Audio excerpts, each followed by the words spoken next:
Nasawi ang 5 katao sa karambola ng 3 sasakyan sa kahabaan ng pambansang lansangan sa Barangay Rizaluna, Alicia, Isabela.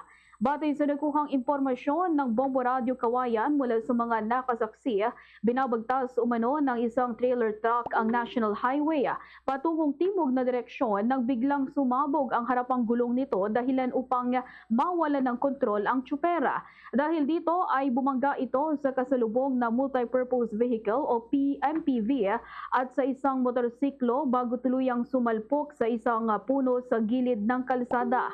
4 sa 6 na magkakapamilyang sakay ng MPV ang nasawi habang 2 naman ang nakaligtas kabilang isang batang tumilapon mula sa sasakyan at isang babaeng pasahero na agad na isugod sa pagamutan.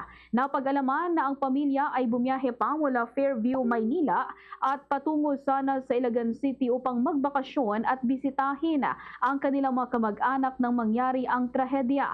Samantala, dineklarang dead on arrival sa ospital ang rider ng motorsiklo at ayon sa inisyal na impormasyon, nakasuot naman umano ito ng helmet ngunit dahil sa lakas ng impact ng pagkakabangga ay tumilapon ang kanyang helmet dahilan upang magtamo ng matinding pinsala sa ulo at likod na naging sanhi ng kanyang pagkamatay.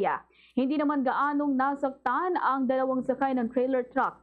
Sa panayam ng Bombo Radio Kawayan kay Elias Lili, isa sa mga nakasaksi sa insidente, sinabi itong naglilinis lamang siya ng motorsiklo nang makarinig ng malakas na pagsabog mula sa gulong ng sasakyan. Paglingon umano nito sa kalsada ay nakita na lamang niya ang mga nakahandusay na biktima at ang mga wasak na sasakyang sangkot sa aksidente. Mayroon namang na-recover na dashcam mula sa MPV na gagamiting ebidensya sa nagpapatuloy na investigasyon ng mga otoridad upang matukoy ang buong detalye ng insidente. Fast sa radyo, Bombo!